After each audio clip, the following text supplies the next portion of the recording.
ഹരിവരാസനം വിശ്വമോഹനം ഹരിദധീശ്വരം ആരാധ്യപാദുകം ഹരിവിമർദ്ദനം നിത്യനർത്തനം ഹരിഹരാത്മജം ദേവമാശ്രയേ ശരണകീർത്തനം ശക്തമാനസം ഭരണലോലുപം നർത്തനാലസം അരുണഭാസുരം ഭൂതനായകം ഹരിഹരാത്മജം ദേവമാശ്രയേ ശരണമയ്യപ്പ സ്വാമി ശരണമയ്യപ്പ ശരണമയ്യപ്പ സ്വാമി ശരണമയ്യപ്പ സ്വാമിയേ ശരണമയ്യപ്പ സ്വാമിയേ സ്വാമിയേ ഹരിഹരസുതനാനന്ദചിത്തനയ്യനയ്യപ്പ സ്വാമിയേ ആദ്യമേ തന്നെ എൻ്റെ സർവസങ്കല്പങ്ങളും അയ്യപ്പസ്വാമി പാദപങ്കജങ്ങളിലും എൻ്റെ ഗുരുനാഥനായ ജഗദ്ഗുരു സ്വാമി സത്യാനന്ദ സരസ്വതി തൃപ്പാദങ്ങളിലും എൻ്റെ പരമഗുരുവായ ബ്രഹ്മശ്രീ നീലകണ്ഠ ഗുരുപാദരുടെ പാദപങ്കജങ്ങളിലും ആ ധന്യമായ സങ്കല്പം കൊണ്ട് പവിത്രമായിരിക്കുന്ന നിങ്ങളുടെ ഹൃദയങ്ങളിലും പൂജാപുഷ്പങ്ങളെന്നോണം സമർപ്പിച്ചുകൊള്ളട്ടെ. വേദിയിലിരിക്കുന്ന ആദരണീയനായ അധ്യക്ഷൻ ശ്രീ കൃഷ്ണൻ നമ്പൂതിരി അവർകളെ, വേദിയിലിരിക്കുന്ന അയ്യപ്പദാസ് സ്വാമി തൃപ്പാദങ്ങളെ, വേദിയിലിരിക്കുന്ന വാഴൂർ ആശ്രമത്തിന്റെ അധിപതിയായിരിക്കുന്ന സ്വാമി തൃപ്പാദങ്ങളെ, ഇവിടെ സദസ്സിൽ സന്നിഹിതരായിരിക്കുന്ന അയ്യപ്പ ഭക്തന്മാരെ, ആദ്യമേ തന്നെ ഇവിടെ എത്തിച്ചേർന്നിട്ടുള്ള എല്ലാവരുടെയും പാദങ്ങളിൽ നമസ്കരിച്ചുകൊണ്ട് ഞാൻ എൻ്റെ നിക്ഷിപ്തമായ കർത്തവ്യത്തിലേക്ക് കടക്കട്ടെ. വളരെ വിപുലമാണ് വിഷയം, വളരെ ചുരുക്കമാണ് സമയം. അതുകൊണ്ട് വളരെ വേഗത്തിൽ ആ വിഷയത്തിൻ്റെ ഹൃദയം മാത്രം പറയും. ബാക്കി എല്ലാ സജ്ജനങ്ങളും അതിനെ തുടർന്ന് ഗവേഷണം ചെയ്ത് പഠിച്ച് അതിനെ വിപുലീകരിക്കണം എന്ന് അഭ്യർത്ഥിക്കുന്നു. കഴിഞ്ഞ കുറേ വർഷങ്ങളായിട്ട് യുവതീ പ്രവേശനം, ശബരിമലയുമായി ബന്ധപ്പെട്ട് ശബരിമലയെ തകർക്കാൻ ആഗ്രഹിക്കുന്ന ആളുകൾ ഉന്നയിക്കുന്ന വലിയൊരു വിഷയമാണ്. എന്തുകൊണ്ടാണ് യുവതിമാര് ശബരിമലയിലേക്ക് പോകാത്തത്? നൂറ്റാണ്ടുകളായി, ആയിരത്താണ്ടുകളായി ആ ക്ഷേത്രത്തിന്റെ പ്രതിഷ്ഠ നടന്നത് തൊട്ട് അവിടെ യുവതിമാരാരും പോകാറില്ല. 10 വയസ്സിന് മുകളിൽ 50, 51, 52, 53, 54 ആ കാലഘട്ടങ്ങൾ വരെ ആ പ്രായത്തിലുള്ള യുവതിമാരാരും തന്നെ ശബരിമലയിൽ പോകാറില്ല, പോവുകയുമില്ല. യുവതിമാരെ ശബരിമലയിലേക്ക് പ്രവേശിപ്പിക്കുവാൻ വേണ്ടിയിട്ട് അധികാരത്തിന്റെ ബലം ഉപയോഗിച്ചുകൊണ്ട്, സംഘടിതമായ ബലം ഉപയോഗിച്ചുകൊണ്ട് 18ലും 19ലും വലിയ കോലാഹലങ്ങളിലൂടെ നടന്ന അവസരത്തിൽ നമ്മുടെ നാട്ടിലെ നമ്മുടെ അമ്മമാരും നമ്മുടെ സഹോദരിമാരും നാമമന്ത്രം ഉച്ചരിച്ചുകൊണ്ട് കേരളക്കരയെ മുഴുവൻ ശബരിമല സന്നിധാനമാക്കി മാറ്റിയത് നമുക്കെല്ലാവർക്കും അറിയാം. ആരും പ്രേരിപ്പിച്ചിട്ടല്ല, ആ അമ്മമാര് സഹോദരിമാര് രംഗത്ത് ഇറങ്ങി വന്നു എന്ന് മാത്രമല്ല, കേരളത്തിൽ അങ്ങോളം ഇങ്ങോളം ഒരു സന്ധ്യാസമയത്ത് അയ്യപ്പ ജ്യോതി നിലവിളക്കില് പ്രകാശിപ്പിച്ചുകൊണ്ട് അവർ വലിയൊരു അയ്യപ്പനോട് സമർപ്പിച്ച ഹാരമായിട്ട് അണിനിരന്നു നിന്നു. ഇതെല്ലാം നമുക്കെല്ലാവർക്കും അറിയാം. ഇപ്പോഴിതാ ഇവിടെ ആയിരങ്ങൾ ഇവിടെ സന്നിഹിതരായിരിക്കുന്നു. ഇതെല്ലാം അയ്യപ്പനോടുള്ളതായ ഭക്തി കൊണ്ട്, ആ അയ്യപ്പന്റെ അനുഗ്രഹം കൊണ്ട് നടക്കുന്നതാണ്. ഒരു പ്രകാരത്തിലും ആ സന്നിധാനത്തെ കളങ്കപ്പെടുത്തുവാനായിട്ട് ലോകത്തിൽ ഒരു ശക്തിക്കും സാധ്യമല്ല. എന്തുകൊണ്ടാണ്? അമ്മമാര് നമ്മുടെ മുത്തശ്ശിമാര് അവരുടെ യൗവനത്തിൽ അവിടെ പോകാത്തത് അതിന് കാരണമുണ്ട്. ആ കാരണം എൻ്റെ ഹൃദയത്തിൽ പ്രകാശിപ്പിച്ചു തന്നത് എൻ്റെ ഗുരുനാഥനായ സത്യാനന്ദ സരസ്വതി തൃപ്പാദങ്ങളാണ്. അദ്ദേഹം സമാധിയായി 12 വർഷങ്ങൾക്ക് ശേഷം ഇവിടെ ഈ കോലാഹലങ്ങൾ ശബരിമലയുമായി ബന്ധപ്പെട്ട് നടക്കുമ്പോഴേക്കും അദ്ദേഹം ശരീരത്തോടുകൂടി ഉണ്ടായിരുന്നെങ്കിൽ അത് അദ്ദേഹം ഉടനെ തന്നെ പറഞ്ഞു തരുമായിരുന്നു എന്ന പൂർണ്ണമായ ബോധ്യത്തോടുകൂടിയിട്ട് ആ പാദങ്ങളെ സ്മരിച്ചപ്പോൾ വളരെ വ്യക്തമായിട്ട് അദ്ദേഹം കാണിച്ചു തന്നു. അദ്ദേഹത്തോടൊപ്പം നടന്ന കാലങ്ങളിൽ അദ്ദേഹം പഠിപ്പിച്ചു തന്ന കാര്യങ്ങളെല്ലാം കൂടി അടുക്കി ചിന്തിച്ചപ്പോഴേക്കും അത് വ്യക്തമായി തന്നു. അദ്ദേഹം മുറുക്കി തന്ന ഇരുമുടിക്കെട്ടും എടുത്തിട്ട് അദ്ദേഹത്തിന്റെ പിന്നാലെ 18 പടി കയറി ഭഗവാന്റെ മുന്നിൽ ചെല്ലാനുള്ള ആ നിമിഷത്തെ സ്മരിച്ചപ്പോഴേക്കും അത് കാണിച്ചു തന്നു. ഒരു കാര്യം ഓർക്കണം, ശബരിമലയുമായി ബന്ധപ്പെട്ടുള്ള സകല വിശ്വാസങ്ങളും സകല ആചാരങ്ങളും അനുഷ്ഠാനങ്ങളും ഉപനിഷത്തിൽ അധിഷ്ഠിതമാണ് എന്നറിയണം.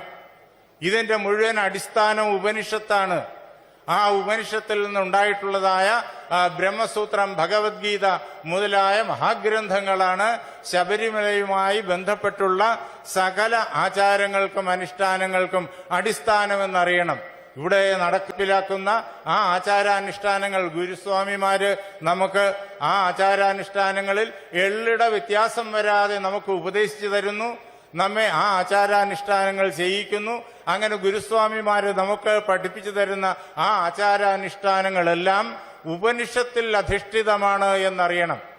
നാം ഈ ആചാരാനുഷ്ഠാനങ്ങളിലേക്കും അതേപോലെ ഉപനിഷത്തിലേക്കും ചെല്ലുമ്പോൾ നമുക്കത് വ്യക്തമായി മനസ്സിലാകും.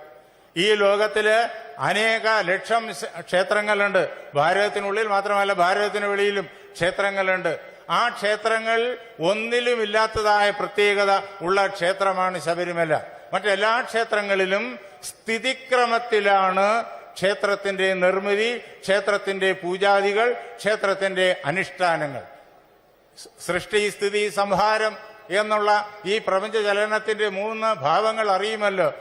അതിൽ സ്ഥിതിക്രമത്തിലാണ് ബാക്കി എല്ലായിടവും. അവിടെ നമുക്ക് ആർക്ക് വേണമെങ്കിലും രാവിലെ കുളിച്ചിട്ട് അതേപോലെ ശുദ്ധമായ വസ്ത്രങ്ങൾ ധരിച്ചിട്ട് ഭഗവാന്റെ നാമം ഉച്ചരിച്ചുകൊണ്ട് അവിടെ ചെല്ലാം, അവിടെ ദർശനം നടത്താം. നമുക്ക് വേണ്ടുന്ന കാര്യങ്ങൾ ഭഗവാനോട് പറയാം, ഭഗവാന്റെ അനുഗ്രഹം സ്വീകരിക്കാം. പക്ഷേ എല്ലാ ക്ഷേത്രങ്ങളിലും അവസ്ഥ ഏതാണ്? കാരണം അവിടെ എല്ലാം സ്ഥിതിക്രമമാണ്. എന്താണ് സ്ഥിതിക്രമം എന്ന് ഇനി കൂടുതൽ വിശദീകരിക്കാൻ നിൽക്കുന്നില്ല, സമയമില്ല. എന്നാൽ ഇവിടെ മാത്രം ലയക്രമത്തിലാണ് ചെയ്തു വച്ചിരിക്കുന്നത്.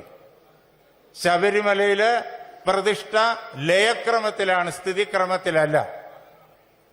ലയം എന്താണെന്നും എല്ലാവർക്കും അറിയാം. ഈ പ്രപഞ്ചത്തെ സമ്പൂർണമായിട്ട് പരമാത്മാവിൽ ലയിപ്പിക്കൽ, അതാണ് ലയം. അത് ഭക്തൻ ഈ ആത്മമോക്ഷം ശക്തമായിട്ട് ആഗ്രഹിക്കാത്ത അവസ്ഥയിൽ അവിടെ ദർശനം നടത്തിയാലും ഈ ലയക്രമമാണ് ചെയ്യുന്നത്. അവരുടെ ആഗ്രഹത്തിനനുസരിച്ചിട്ട് അവരുടെ ദുഃഖങ്ങളെല്ലാം വളരെ വേഗത്തിൽ ദൂരീകൃതമാകും, കഷ്ടപ്പാടുകളെല്ലാം വളരെ വേഗത്തിൽ ദൂരീകൃതമാകും. അത് എല്ലാവർക്കും അറിയാം. അതുകൊണ്ടാണ് എല്ലാ വർഷവും അവിടെ ഇത്രയേറെ ആളുകൾ വീണ്ടും വീണ്ടും വീണ്ടും അവിടെ വന്നു ചേരുന്നത്. ഈ ലോകം നമുക്ക് ജീവനുള്ളതും ജീവാനില്ലാത്തതുമായ അനന്തകോടി പദാർത്ഥങ്ങളെ കൊണ്ട് നിറഞ്ഞതായിട്ട് കാണാൻ കഴിയും. ഇത്രയേറെ പദാർത്ഥങ്ങളിലും അടങ്ങിയിരിക്കുന്നത് എന്താണ് എന്ന് ഉപനിഷത്തുകൾ നമുക്ക് പറഞ്ഞു തന്നിട്ടുണ്ട്. അത് ശാസ്ത്രമായിട്ട് നമുക്ക് കപില മഹർഷി പറഞ്ഞു തന്നിട്ടുണ്ട്. 25 തത്വങ്ങളാണ് ആകെ. ഈ പ്രപഞ്ചത്തിലുള്ള സമസ്ത പദാർത്ഥങ്ങളെയും കണക്കെടുത്തു കഴിഞ്ഞാൽ 25 തത്വങ്ങളാണ്. അതിൽ ഒന്ന് പരമാത്മതത്വം, പിന്നെയോ ബാക്കി 24 എണ്ണം ആ പരമാത്മാവിന്റെ സങ്കല്പത്താൽ പരമാത്മാവിൽ ഉണ്ടായി നിലനിന്ന് പ്രപഞ്ച സൃഷ്ടിക്കായി പ്രവർത്തിക്കുന്ന പ്രകൃതി തത്വം. അങ്ങനെ 24 പ്രകൃതി തത്വങ്ങളും അതേപോലെ ഒരു പരമാത്മ തത്വവും. ഒരു കാര്യം അറിയുക, എല്ലാ ക്ഷേത്രങ്ങളിലും ആ പരമാത്മ തത്വത്തെ പ്രതിഷ്ഠിച്ചിട്ടുണ്ട്. ആ പരമാത്മ തത്വത്തെ ദേവന്റെ രൂപത്തില്, ദേവന്റെ ഭാവത്തില്, ദേവിയുടെ രൂപത്തില്, ദേവിയുടെ ഭാവത്തില് നമുക്ക് പ്രതിഷ്ഠിച്ചു തന്നിട്ടുണ്ട്. എന്നാൽ പ്രകൃതി തത്വങ്ങളെ അതേ പ്രകാരത്തിൽ പ്രതിഷ്ഠിച്ചു തന്നിട്ടില്ല. അത് ശബരിമലയിൽ മാത്രമേ ചെയ്തിട്ടുള്ളൂ. അതങ്ങനെ എല്ലാ ക്ഷേത്രങ്ങളിലും പ്രതിഷ്ഠിച്ചാൽ ശബരിമലയിൽ നമ്മൾ പോകുമ്പോഴേക്കും എന്തൊക്കെ മുൻകരുതലുകളാണോ ചെയ്യുന്നത്, എന്തെല്ലാം രീതിയിലുള്ള അനുഷ്ഠാനങ്ങളും അതേപോലെ വ്രതവും എല്ലാം ചെയ്യുന്നത് ഏതൊക്കെയാണോ അതെല്ലാം എല്ലാ ക്ഷേത്രത്തിലും വേണ്ടി വരും. സാധാരണ എല്ലാവർക്കും എപ്പോഴും ചെന്ന് തൊഴാൻ വേണ്ടിയിട്ട് ആ 25ാമത്തെ തത്വം ബ്രഹ്മതത്വത്തെ ദേവഭാവത്തിൽ അല്ലെങ്കിൽ ദേവീഭാവത്തിൽ പ്രതിഷ്ഠിച്ചു തരും. ബാക്കിയെല്ലാം ആ അനുഷ്ഠാനങ്ങൾ ശുദ്ധമായ മനസ്സോടുകൂടി നമുക്ക് ക്ഷേത്രങ്ങളിൽ നിർവഹിക്കാം. ഇവിടെ ഈ ബ്രഹ്മതത്വത്തെ അയ്യപ്പനായി പ്രതിഷ്ഠിച്ചിട്ടുണ്ട്. അതോടൊപ്പം ആ 24 പ്രകൃതി തത്വങ്ങളെയും പ്രതിഷ്ഠിച്ചിട്ടുണ്ട്. ആ 24 പ്രകൃതി തത്വങ്ങൾ ഏതാണെന്നല്ലേ വളരെ വേഗത്തിൽ അങ്ങ് പറഞ്ഞു വെക്കാം. മൂലപ്രകൃതി അവികൃതി മഹദാദ്യ പ്രകൃതി വികൃതയ സപ്തഹ ഷോഡശകസ്തു വികാരോ ന പ്രകൃതി വികൃതി പുരുഷ എന്ന് കപിലൻ അദ്ദേഹത്തിന്റെ സാഖ്യസൂത്രത്തിൽ പറഞ്ഞു വെക്കും. ഭാഗവതത്തിന്റെ തുടക്കത്തിൽ 4ാമത് സ്കന്ധത്തില് കാപിലം കാണാം, അവിടെ ഇത് കേൾക്കാം. അതേപോലെ തന്നെ ഭാഗവതത്തിന്റെ 11ാം അധ്യായത്തില് ഇത് കേൾക്കാം. ഭഗവത്ഗീതയിലെ 8ാം അധ്യായത്തില് ഭൂമിരാപോ അനലോ വായു ഖം മനോ ബുദ്ധിരേവച എന്നിങ്ങനെ വളരെ വിശദമായിട്ടത് നമ്മെ കേൾപ്പിച്ചു തന്നിട്ടുണ്ട്. അതായത് പരമാത്മാവ് മാത്രമേ ഉള്ള വസ്തുവായിട്ടുള്ളൂ. ഇന്നും എന്നും കാലാതീതമായി ദേശാതീതമായി പരമാത്മാവ് മാത്രമേ ഉള്ളൂ, സച്ചിദാനന്ദം.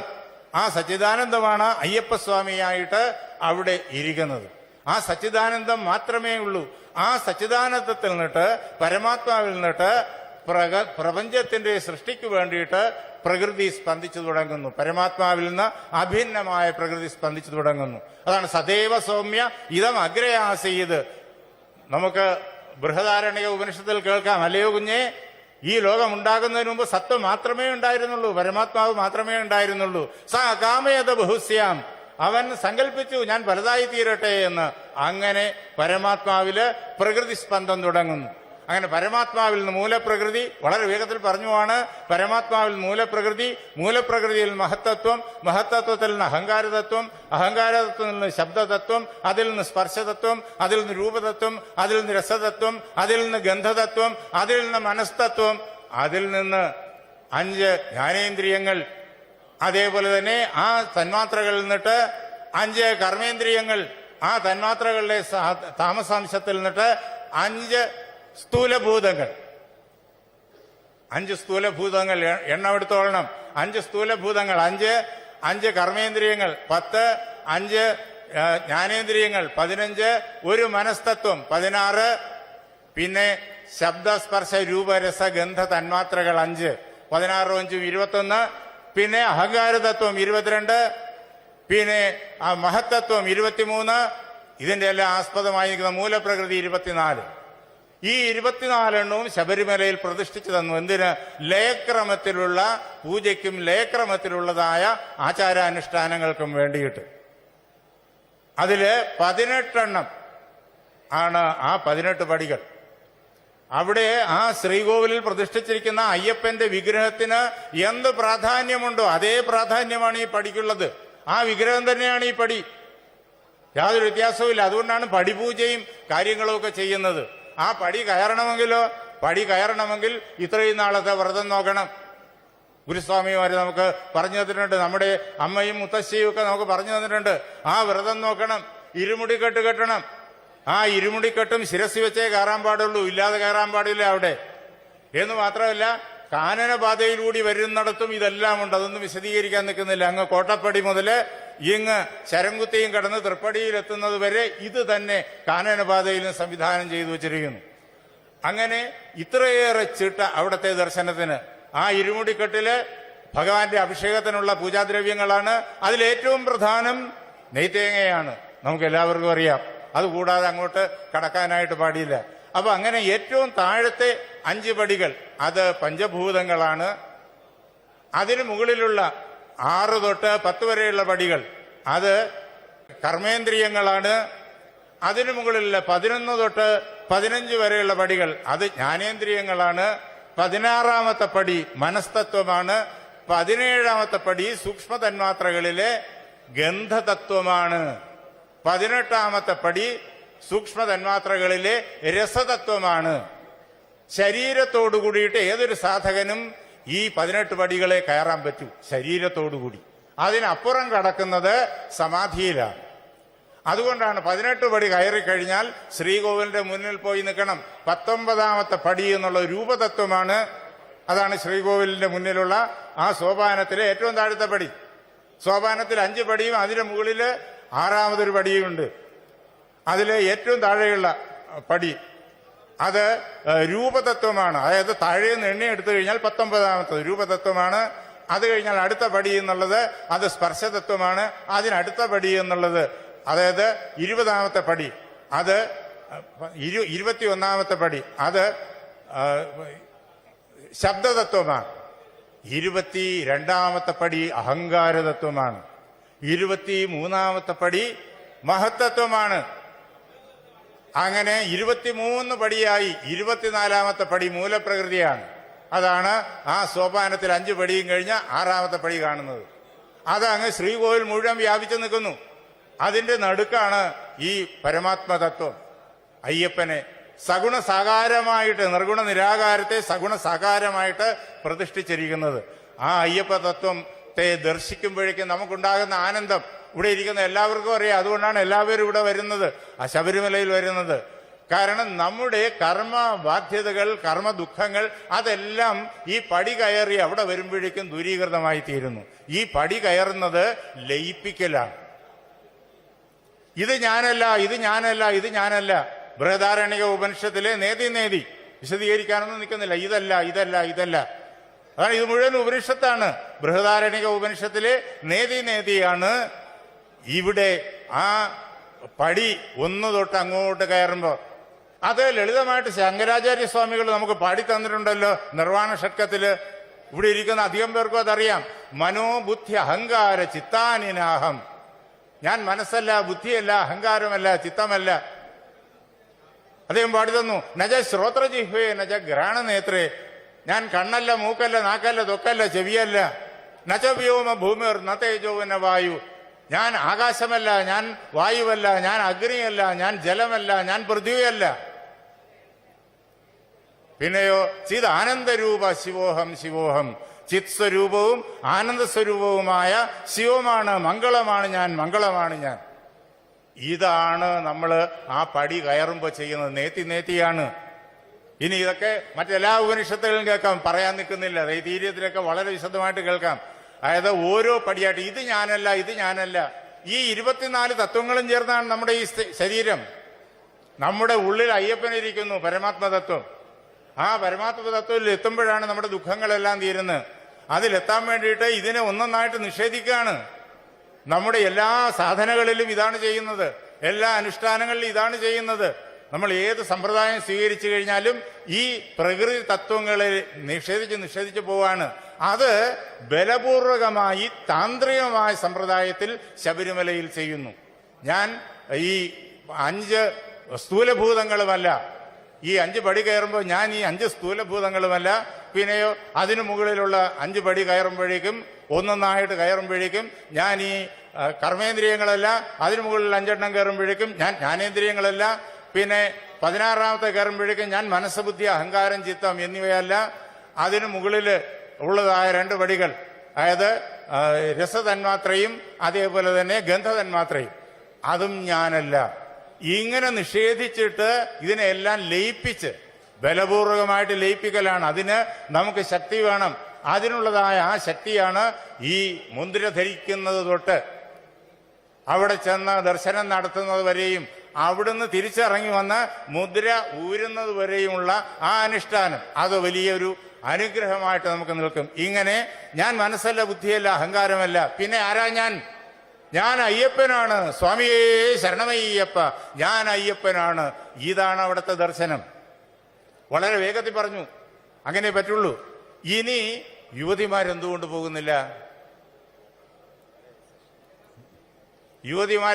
പോകുന്നില്ല? കാരണം വെച്ച് കഴിഞ്ഞാല് 10 വയസ്സിന് മുകളിൽ ഈ 50-52 വയസ്സിനിടയ്ക്ക് അവരിൽ പ്രവർത്തിച്ചു കൊണ്ടിരിക്കുന്നത് സൃഷ്ടിക്രമമാണ്. ഇതാണ് കാരണം. ഇത് രണ്ടും വിപരീതമാണ്. സൃഷ്ടിക്രമമാണ് അത് ആവശ്യം. ഈ ലോകം ഉണ്ടാകാൻ, ലോകം നിലനിൽക്കാൻ സൃഷ്ടിക്രമം ആവശ്യം. അത് ഈ 10 വയസ്സിന് മുകളിൽ 50-55 വയസ്സ് വരെയുള്ള കാലഘട്ടം, 50 നമ്മൾ പൊതുവിൽ വെക്കും. ചെറിയ ചെറിയ വ്യത്യാസങ്ങൾ വ്യക്തികളിൽ വരും, അത്രയേ ഉള്ളൂ. അത് അവർക്കറിയാം. അപ്പോ ആ സൃഷ്ടിക്രമമാണ് പ്രവർത്തിക്കുന്നത്. ഈ ശബ്ദം എവിടെ നിന്ന് വരുന്നതെന്നറിയോ? ഈ ശബ്ദം വരുന്നത് മൂലപ്രകൃതിയിൽ നിന്നിട്ടാണ്. നമ്മളുടെ ഓരോ ശബ്ദവും നമ്മുടെ ഓരോ ചിന്തയും നമ്മുടെ ഓരോ പ്രവൃത്തിയും മൂലപ്രകൃതിയിൽ നിന്നാണ് വരുന്നത്, നമ്മുടെ മിടുക്കൊണ്ട് വരുന്നതല്ല. ഇതെല്ലാം അവിടുന്നാ വരുന്നത്. അതേപോലെ ഈ പ്രപഞ്ച സൃഷ്ടി എന്നുള്ളത് അത് ഈ യുവതിമാരുടെ ഉള്ളിലിരിക്കുന്ന പരമാത്മാവിന്റെ പ്രേരണയാൽ മൂലപ്രകൃതി തൊട്ട് ഇങ്ങോട്ട് നടക്കുന്ന പ്രാണപ്രവാഹമാണ് സൃഷ്ടിയിൽ സംഭവിക്കുന്നത്. ഈ സ്ഥൂല ശരീരത്തിന്റെ മാത്രം ഒരു പ്രക്രിയയല്ലത്, അതിൽ ചെറിയൊരു റോളാണ് സ്ഥൂല ശരീരത്തിനുള്ളത്. അങ്ങനെ ഓരോ യുവതിയുടെ ഹൃദയത്തിലും പരമാത്മാവിൽ നിന്ന് തുടങ്ങി ഇങ്ങ് സ്ഥൂല ശരീരം വരെയുള്ള പദാർത്ഥങ്ങളെ ഒരു പുതിയ കുഞ്ഞിന് വേണ്ടുന്നതായിട്ടുള്ള ശരീരഘടകങ്ങൾ മുഴുവൻ നിർമ്മിക്കണം. ആ പ്രക്രിയ വളരെ ശ്രദ്ധയോടുകൂടിയിട്ട് ഒരു കുറ്റവും വരാത്ത രീതിയിൽ നടന്നുകൊണ്ടേയിരിക്കുന്നു. സൃഷ്ടിക്രിയയാണ് നടക്കുന്നത്. അവിടെയോ ശബരിമലയില് അത് ലയപ്രക്രിയയാണ്. ഇതൊന്നും ഞാനല്ല, മനസ്സല്ല, ബുദ്ധിയല്ല, അഹങ്കാരമല്ല, ചിത്തമല്ല. ഇത് രണ്ടും വിപരീതമാണ്. ഇത് രണ്ടും വിപരീതമാകൊണ്ട് നമ്മുടെ മുത്തശ്ശിമാര് ആയിരത്താണ്ടുകൾക്ക് മുമ്പേ തീരുമാനിച്ചു, യുവതിമാര് അവിടെ പോകാൻ പാടില്ല. അതിനെ ലംഘിക്കാൻ ആര് ശ്രമിച്ചാലും നടക്കില്ല എന്ന് മാത്രമല്ല, ലംഘിക്കാൻ ശ്രമിച്ചാൽ ഇതിന്റെ കുറ്റം ആർക്കും, ഇതിന്റെ തിരിച്ചടി ആർക്ക് വരും? അയ്യപ്പന് ഒരു കുറവും വരില്ല, ക്ഷേത്രത്തിന് ഒരു കുറവും വരില്ല. പക്ഷെ ആരാണോ ലംഘിക്കാൻ ശ്രമിക്കുന്നത് അവരുടെ ഉള്ളിലാണ് ഈ തിരിച്ചടി നടക്കുന്നത്. ഇതാണ് യുവതിമാര് അവിടെ പോകാത്തതിനുള്ള കാരണം. പണ്ട് നൂറ്റാണ്ടുകൾ മുമ്പ് നമ്മുടെ മുത്തശ്ശിമാർക്കും കാരണവന്മാർക്കും അതേപോലെ തന്നെ ഋഷിമാർക്കും എല്ലാവർക്കും ഇതറിയാമായിരുന്നു. പിന്നെ അത് കഴിയുമ്പോഴേക്കും ക്രമേണ ഈ കാരണം മറന്നുപോയി. എങ്കിലും ആ ആചാരം അതേപോലെ നിലനിർത്തി പോന്നു. ഇന്ന് അത് ചോദ്യം ചെയ്യപ്പെടുമ്പോൾ അതിന്റെ കാരണം എന്താണ് എന്ന് ലോകത്തിന് മുന്നിൽ കാട്ടിക്കൊടുക്കേണ്ടി വരും. അതിനു വേണ്ടിയിട്ടാണ് എൻ്റെ ഗുരുനാഥൻ എനിക്കിത് കാണിച്ചു തന്നത്, സത്യാനന്ദ സരസ്വതി തൃപ്പാദങ്ങൾ. അത് ലോകത്തിന്റെ മുന്നിൽ കാണിച്ചു കൊടുക്കാൻ നാം ഇത് പഠിക്കണം.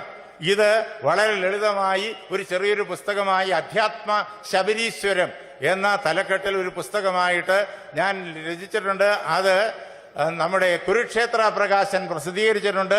എല്ലാവർക്കും കുരുക്ഷേത്ര പ്രകാശൻ എന്ന് ലഭിക്കും. ഇത് പഠിക്കണം, ലോകത്തിന് ഇത് പറഞ്ഞു കൊടുക്കണം, ഈ സകല മനുഷ്യർക്ക് ഇത് പറഞ്ഞു കൊടുക്കണം. ഇതിന്റെ യുവതിമാര് പോകാത്തതിന്റെ കാരണം ആരും അവർ തടഞ്ഞിട്ടില്ല, പക്ഷെ അവർ പോകില്ല. അതിന്റെ കാരണം പഠിപ്പിച്ചു കൊടുക്കണം. ഇതുമായി ബന്ധപ്പെട്ട് അനേകം സംശയങ്ങൾ വരും. ആ സംശയങ്ങളൊന്നും ദൂരീകരിക്കാൻ ഇപ്പോൾ അവസരമില്ല. വീണ്ടും വീണ്ടും നമുക്ക് ഇതേപോലെ ഒരുമിച്ച് കൂടാം. വിശദമായിട്ട് ആ കാര്യങ്ങളെല്ലാം സകല സംശയങ്ങളും തീർത്തിട്ട് നമുക്ക് വിശദീകരിക്കാം. എന്റെ വാക്കുകളാകുന്ന പൂജാപുഷ്പങ്ങൾ അയ്യപ്പസ്വാമിയുടെ പാദപങ്കജങ്ങളിൽ, എന്റെ ഗുരുനാഥനായ ജഗദ്ഗുരു സ്വാമി സത്യാനന്ദ സരസ്വതി തൃപ്പാദങ്ങളിൽ, എന്റെ പരമഗുരുവായ നീലകണ്ഠ ഗുരുപാദരുടെ പാദപങ്കജങ്ങളിൽ, നിങ്ങൾ ഓരോരുത്തരുടെയും ഹൃദയങ്ങളിൽ, അയ്യപ്പസ്വാമി വിരാജിക്കുന്ന നിങ്ങളുടെ ഓരോരുത്തരുടെയും ഹൃദയങ്ങളിൽ പൂജാപുഷ്പങ്ങൾ എന്നോണം സമർപ്പിച്ചുകൊള്ളുന്നു. ജയ് സീതാറാം.